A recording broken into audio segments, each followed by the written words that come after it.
Good evening, students. Welcome to Mahesh classroom. This is Mahesh. Today I would like to explain about the accounting rules or golden rules. The ప్రతి ఒక్క BCom student కి కూడా first ఏంటంటే ఒక accounts ప్రాబ్లమేటిక్స్ చేయాలన్నా ఏదైనా generals కానీ ledgers కానీ ట్రయల్ బ్యాలెన్స్ కానీ బ్యాలెన్స్ షీట్ కానీ ప్రాఫిట్ అండ్ లాస్ అకౌంట్ కానీ ఏదైనా అకౌంట్ చేయాలంటే ఫస్ట్ బేసిక్స్ చాలా ఇంపార్టెంట్. అంటే బీకామ్ స్టూడెంట్స్ కావచ్చు, మరి ఇంటర్మీడియట్ సిఎస్సి గ్రూప్ స్టూడెంట్స్ కూడా కావచ్చు, కామర్స్ డిపార్ట్మెంట్ స్టూడెంట్స్ ఎవరైనా కూడా ఫస్ట్ బేసిక్స్ బాగా ఇంపార్టెంట్. బేసిక్స్ బాగా నేర్చుకుంటే వాళ్ళకి కంపల్సరీగా ప్రాబ్లమేటిక్స్ చేయడానికి చాలా ఈజీగా ఉంటుంది. సో ఏంటంటే accounting types, accountings they are two types. ఏంటంటే personal account and impersonal account. Personal account and impersonal account. So ఇవి రెండు కూడా ఇంపర్సనల్ అకౌంట్స్. అంటే real account and normal account, ఇవి రెండు కూడా ఇంపర్సనల్ అకౌంట్. పర్సనల్ అకౌంట్ ఒకటి first one, second one impersonal account. They are two sub groups, real account and normal account. So first one personal account. Personal account అంటే ఏంటంటే వ్యక్తులకు సంబంధించినటువంటి account, ఖాతా. In case వ్యక్తుల యొక్క నేమ్స్ని బట్టి మనకి అకౌంట్ ఉంటుంది. వ్యక్తిగత ఖాతా అంటాం తెలుగులో. మనం పర్సన్స్ని బేస్ చేసుకుని మనకు అకౌంట్ ఉంటుంది. సో ఈ డెబిట్ అండ్ రిసీవర్ ఎలా ఉంటుందో ఈ పర్సనల్ అకౌంట్లో ఒకసారి చూద్దాం. సో ఈ పర్సనల్ అకౌంట్లో న్యాచురల్ పర్సన్స్ మరియు artificial persons, they are two types ఉంటాయి. Natural persons and artificial persons. Natural persons అంటే ఏంటంటే Ramesh account, Suresh account, Mahesh account. అంటే వ్యక్తుల యొక్క పర్సన్స్ యొక్క నేమ్స్ని మెన్షన్ చేసుకుంటుంది న్యాచురల్ పర్సన్స్. అంటే నేమ్స్ ఉంటాయి, రవి అకౌంట్ అంట, మహేష్ అకౌంట్ అంట, సిరి అకౌంట్ అంట, ఇలా అకౌంట్స్ ఉంటాయి కదా, దాన్ని మనం న్యాచురల్ పర్సన్స్ అని అంటాం. నెక్స్ట్ ఆర్టిఫిషియల్ పర్సన్స్ అంటే capital account, Siri bank account, Ramesh bank account, ఇలా ఎక్సెట్రా ఇలా ఉంటాయి కదా. సో వాటిని మనం ఆర్టిఫిషియల్ పర్సన్స్ అని అంటాం. సో దీని యొక్క రూల్ ఏంటంటే పర్సనల్ అకౌంట్ యొక్క rule debit the receiver, credit the giver. Debit the receiver, credit the giver. అంటే ఏంటంటే ఇన్ కేసు ఒక పర్సన్ ఉన్నాడు, ఇప్పుడు ఒక రమేష్ అనే ఒక పర్సన్ ఉన్నాడు అనుకోండి. ఈ రమేష్ అనే పర్సన్కి రిసీవ్ అవుతూ ఉంటే ఆ పర్సన్కి in case for amount 2000 rupees అనుకోండి, వేరే పర్సన్స్ అతనికి ఇస్తూ ఉంటే ఆ పర్సన్ మనం ఏం చేయాలి, రిసీవర్ని డెబిట్ చేయాలి. ఓకేనా. అదే గివర్ ఎవరైతే ఇస్తూ ఉంటారో వాళ్ళు మనం, అదే ఈ రమేష్ అనే వాళ్ళు ఇస్తూ ఉంటే ఎదుటి వాళ్ళకి అతన్ని మనం క్రెడిట్ చేయాలి. Debit the receiver. ఆ అమౌంట్ వ్యక్తికి వస్తూ ఉంటే డెబిట్ చేస్తాం, ఆ పర్సన్ నుంచి వెళ్తూ ఉంటే క్రెడిట్ చేస్తాం. ఇది మన పర్సనల్ అకౌంట్ యొక్క రూల్. డెబిట్ ద రిసీవర్ అంటే పర్సన్కి వస్తూ ఉంటే డెబిట్ చేయాలి. అదే ఇది పర్సన్ నుంచి వెళ్తూ ఉంటే, ఆ వ్యక్తి నుంచి వెళ్తూ ఉంటే దాన్ని మనం క్రెడిట్ చేయాలి. అది బ్యాంక్ అయినా కావచ్చు, పర్సన్ అయినా కూడా కావచ్చు. అది ఫస్ట్ వన్. స్టూడెంట్స్ అర్థమైందా పర్సనల్ అకౌంట్? పర్సనల్ అకౌంట్ అంటే వ్యక్తులకు సంబంధించినటువంటి ఖాతా, నేమ్స్, పర్సన్స్ యొక్క నేమ్స్ కానీ బ్యాంక్ యొక్క నేమ్స్ కానీ ఉంటే వాటి యొక్క రూల్ ఎలా ఉంటుందంటే debit the receiver, credit the giver. ఓకేనా. Next second one real account. Real account వాస్తవిక ఖాతా అని అంటాం తెలుగులో, వాస్తవిక ఖాతా. రియల్ అకౌంట్ యొక్క ట్రాన్సాక్షన్స్ ఎలా ఉంటాయంటే cash account, bills receivable account, goods account, furniture account. అంటే ఇక్కడ ఏంటంటే రియల్ అకౌంట్ అంటే అసెట్స్కి ప్రాపర్టీస్కి సంబంధించినటువంటి ఈ యొక్క అకౌంట్. అసెట్స్, ప్రాపర్టీస్ ఏమైనా ఉంటాయి కదా, ఫర్నిచర్ కానీ, మిషనరీ కానీ, బిల్డింగ్స్ కానీ, గూడ్స్ కానీ, ఇవన్నీ కూడా అసెట్స్. ఆస్తులకు సంబంధించినటువంటి ఖాతాని రియల్ అకౌంట్ అని అంటాం. ఫస్ట్ రూల్ ఏంటంటే what comes in debit, what goes out credit. అంటే ఏంటంటే ఇక్కడ rule what comes in debit, సంస్థకి వస్తూ ఉంటే ఇన్ కేస్ అసెట్ మనకి వస్తుంటే, అసెట్ అనేది ఒక కంపెనీ లోపలికి కానీ, ఒక సంస్థ లోపలికి కానీ, ఒక ఆర్గనైజేషన్ లోపలికి కానీ వస్తూ ఉంటే కమ్స్ ఇన్, వస్తూ ఉంటే డెబిట్ చేయాలి.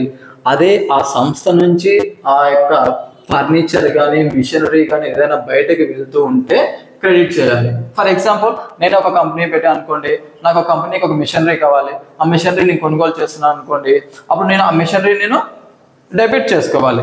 అదే నేను నా దగ్గర ఒక మిషనరీ ఉంది నా కంపెనీలో, ఆ మిషనరీ నేను ఇతరులకి నేను సేల్ చేస్తున్నాను అనుకోండి, నా నుంచి ఆ మిషనరీ అనేది వెళ్ళిపోతుంది నా ప్రాపర్టీ. సో కాబట్టి నేను ఏం చేయాలి, ఇప్పుడు నేను క్రెడిట్ అవుతాను. అప్పుడు నాకు వస్తూ ఉంటే అదేంటి, ఆస్తుల పరంగా వస్తూ ఉంటే డెబిట్ చేస్తాం.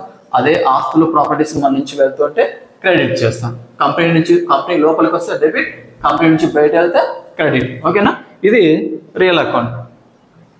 Okay, next one nominal account. అంటే ఇది నామమాత్రపు ఖాతా అని అంటాం. నామమాత్రపు ఖాతా తెలుగులో. సో ఇక్కడ ఏంటంటే salaries account, commission account, rent account etcetera ఎన్నో ఇంకా ఉన్నాయి. మనకి ఏంటంటే ఇక్కడ ఈ నామమాత్రపు ఖాతా ఎందుకోసం అంటే లాభ నష్టాలను తెలుసుకోవడం కోసం. లాభ నష్టాలు వస్తే ఎలా మనం డెబిట్ అండ్ క్రెడిట్ చేయాలో, మనం ఈ ట్రాన్సాక్షన్స్ ఎలా మనం చూపించాలో దానికోసం మనకి ఈ యొక్క నామినల్ అకౌంట్ ఉపయోగపడుద్ది. So salaries account, commission account, rent account ఇలా చాలా ఇంకా వగేరా చాలా ఉన్నాయి. ఇంకా ఫర్ ఎగ్జాంపుల్ రూల్ చూద్దాం. ఇక్కడ ఈ యొక్క నార్మల్ అకౌంట్ యొక్క rule, all expenses losses debit, all incomes and gains credit.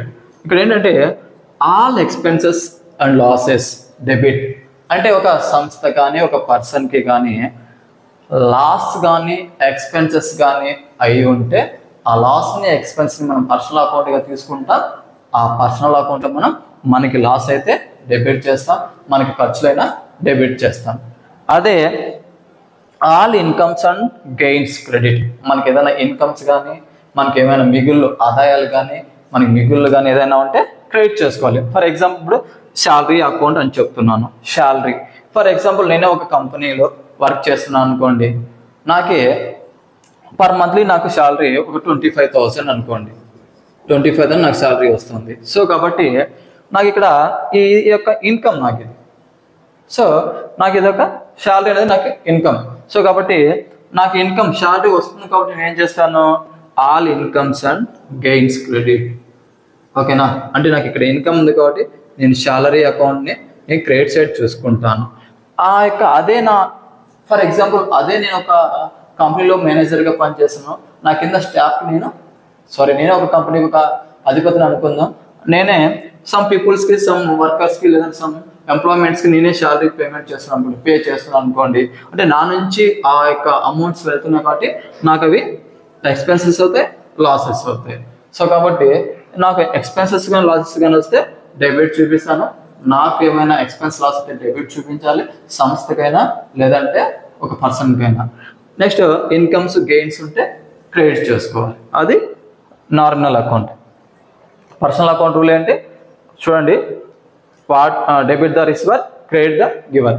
ఒక వ్యక్తికి సంబంధించినటువంటి ఖాతాని వ్యక్తిగత ఖాతా అంటాం. రమేష్ అకౌంట్ కానీ, సురేష్ అకౌంట్ కానీ, మహేష్ అకౌంట్ కానీ ఇలా ఎన్నో ఉంటాయి. ఇంకా అందులో ఆర్టిఫిషియల్ పర్సన్స్ కూడా ఉంటారు. క్యాపిటల్ అకౌంట్, సిరి బ్యాంకు, మహేష్ బ్యాంక్ ఇలా ఉన్నా కూడా మనం దాన్ని పర్సనల్ అకౌంట్గానే తీసుకోవాల్సి ఉంటుంది. దీని యొక్క రూల్ ఏంటంటే డెబిట్ ద రిసీవర్. ఆ పర్సన్కి వస్తుంటే డెబిట్ చేస్తాం, అదే ఆ పర్సన్ నుంచి వెళ్తూ ఉంటే క్రెడిట్ చేస్తాం. Next one real account. Bills receivables కానీ, మనకైనా బిల్స్ వస్తున్నా, క్యాష్ అకౌంట్ కానీ, గూడ్స్ అకౌంట్ కానీ, ఫర్నిచర్ కానీ, ఈ ప్రాపర్టీస్కి సంబంధించినటువంటి ఖాతాని మనం ఏమంటామంటే రియల్ అకౌంట్ అని అంటాం. ఇన్ కేస్ కంపెనీ లోపలికి ఆస్తులు వస్తూ ఉంటే డెబిట్ చేయాలి, కంపెనీ నుంచి బయటికి ఆస్తులు అనేవి వెళ్తూ ఉంటే క్రెడిట్ చేయాలి. దాని యొక్క rule. What comes in debit, what goes out credit. Next one nominal account. Salaries account కానీ, కమిషన్ అకౌంట్ కానీ, రెంట్ అకౌంట్ కానీ ఇంకా ఎన్నో ఉన్నాయి. సో ఆ అకౌంట్స్ని బట్టి మనకి ఈ యొక్క నామినల్ అకౌంట్ ఉంటుంది. దీని యొక్క రూల్ ఏంటంటే all expenses and losses debit, all incomes and gains credit. So for example rent account ఉంది.